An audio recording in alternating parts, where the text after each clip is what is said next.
여러분, 달러가 더 오른다.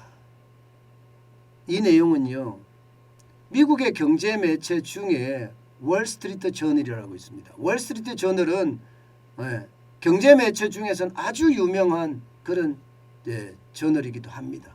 근데 이 월스트리트 저널에서요, 세계적인 경기 침체로 달러 강세는 지속될 거다 이렇게 보도를 했습니다. 그만큼 말입니다. 달러 강세는 앞으로 계속 된다는 거예요. 일반적으로 여러분, 인플레이션이 커지면요, 달러가 약세로 이어지는 경우가 많거든요. 그런데 이번에는 상황이 굉장히 다르다. 이렇게 월스트리트 저널은 이야기하고 있고요. 월가의 많은 이코노미스트들이 전 세계 경제가 침체에 빠지면서 결국 달러에 대한 수요가 계속되고, 달러에 대한 수요가 커지면 커질수록 달러 강세는 이어진다. 이렇게까지 전하기도 했습니다. 여러분에게 제가 계속 말씀드렸던 것 중에 하나지요. 그죠? 그만큼 달러의 어떤 강세가 앞으로도 지속될 거다 하는 것을 지금 확인해 주는 그런 상황이라고 이야기할 수 있는 겁니다. 실제 지표도 보면 지금 달러의 강세는 뚜렷이 보이고 있습니다. 달러 인덱스입니다. 여러분 보시다시피 지난 5월 6일에 103.80까지 올라갈 정도로 달러의 가치는 굉장히 많이 올라갔어요. 6개 통화 대비해서 달러의 가치를 나타내는 지표가 달러 인덱스거든요.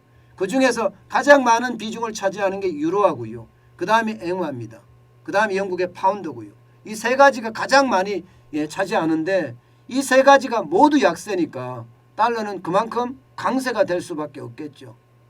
달러 강세는 이거는 뭐 불을 보듯 뻔합니다. 지난 10년간의 차트를 보시면 여러분 지금이 가장 강세예요. 지금이 가장 강세. 근데 이 강세의 어떤 흐름이 안 떨어진다는 거예요. 안 떨어진다. 앞으로도 계속 간다는 겁니다. 앞으로도. 달러의 강세 흐름 자체가 말입니다. 이렇게 됐을 때 여러분, 지금 달러는 우리가 생각했던 것보다 더 많이 가지 않겠느냐 하는 게 일반적인 전망입니다. 문제는 원달러 환율이잖아요. 원달러 환율 보시다시피 지금 1277.5원이에요. 굉장히 많이 올라갔습니다. 순간적으로 2020년 3월 20일에 1296원까지 올라간 적이 있거든요.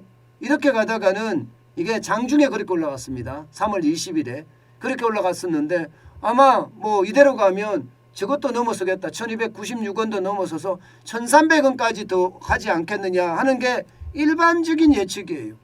그만큼 말입니다.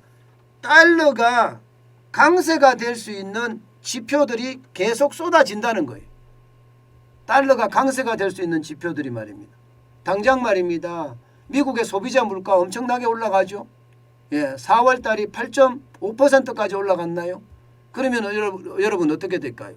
미국은 금리 인상을 계속해서 단행을 할 수밖에 없고 빨리 금리 인상을 시켜서 물가를 잡아야 됩니다. 금리 인상을 시킨다는 게 결국은 시중에 있는 달러를 빨아들인다는 건데 그러면 당연히 올라가겠죠. 당연히 강세가 되겠죠. 시중의 달러가 줄어드니까. 여기에다가 양적 긴축이라고 해서 중앙은행이 가지고 있는 국채들 이거 사들이겠다 팔겠다는 거 아니에요? 팔겠다는 거. 국채 팔고 그 다음에 MBS라고 하는 주택저당증권 팔고 실제로 팔지는 안 할 거라고 그렇게 예상을 해요. 현재까지는 6월부터 시작을 할 텐데 예를 들어서 국채가 만기가 되면 그냥 소멸시키는 거예요. MBS 정권이란 주택저당증권도 만기가 되면 소멸시키는 거예요. 소멸시키면 어떻게 되겠습니까?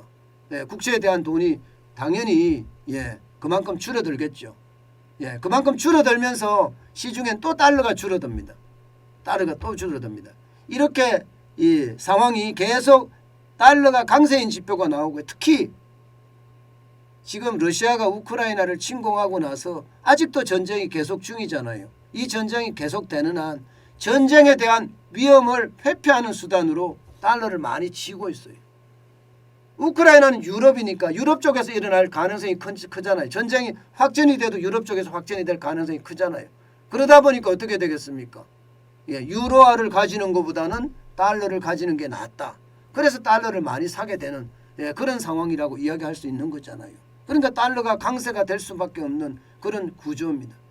우리도 말입니다. 이게 올라가는 자체가 지금 그 어느 때보다 많이 올라갈 수도 있다. 이렇게 되면 금융위기 때만큼은 아니지만 일단 1,300원은 기본이 되지 않겠느냐 하는 예측도 계속 나오고 있습니다. 이게 여러분 월스트리트 저널에서 이런 기사를 냈다는 것은 여러분 그것도 중요 기사로 냈다는 것은 우리가 주목할 필요가 있습니다. 그만큼 말입니다. 달러 강세는 앞으로도 계속 될 거고요. 거기에 대한 어떤 준비는 우리가 계속해 가야 된다. 이렇게 해야 그렇게 말씀드릴 수 있는 겁니다. 모르겠어요. 제가 여러분들에게 2021년인가요? 2021년 1월 달에 달러 사자 했을 때가 지금도 기억에 생생합니다. 물론 그때 달러 사서 쟁여두자 했던 분들은 돈 많이 벌었죠. 많이 벌었죠. 근데 그 사이에 또 파시는 분들도 많았는데 전 파는 거는 이야기를 잘 안 합니다. 파는 건 여러분 의사대로 그냥 팔았으면 좋겠고요. 사는 건 제가 항상 이야기를 하죠. 그 당시에 샀던 사람들 지금도 들고 있으면 지금 거의 뭐 그 당시에 1,086원 87원에 샀을 거란 말입니다. 그러면 조금만 더 가면 1,200원 200원 정도의 이득이 나겠네요. 그럼 이득이 200원이면 이것도 투자할 가치가 되네. 뭐 그렇게 생각할 만큼 크잖아요. 그죠? 그래서 이게 환율이라고 하더라도 달러의 어떤 꼭 위험 회피 수단으로만 뭐 사용하는 것은 아닙니다. 투자의 수단으로도 가끔 활용을 합니다. 가끔. 그래서 저는 지금은 아닙니다. 지금은 원달러 환율이 워낙 많이 올랐기 때문에 지금은 위험 회피 수단으로 사용해야지 이게 투자의 수단으로 사용하는 것은 조금 무리가 아닐까. 저는 오늘 그런 생각해 봅니다.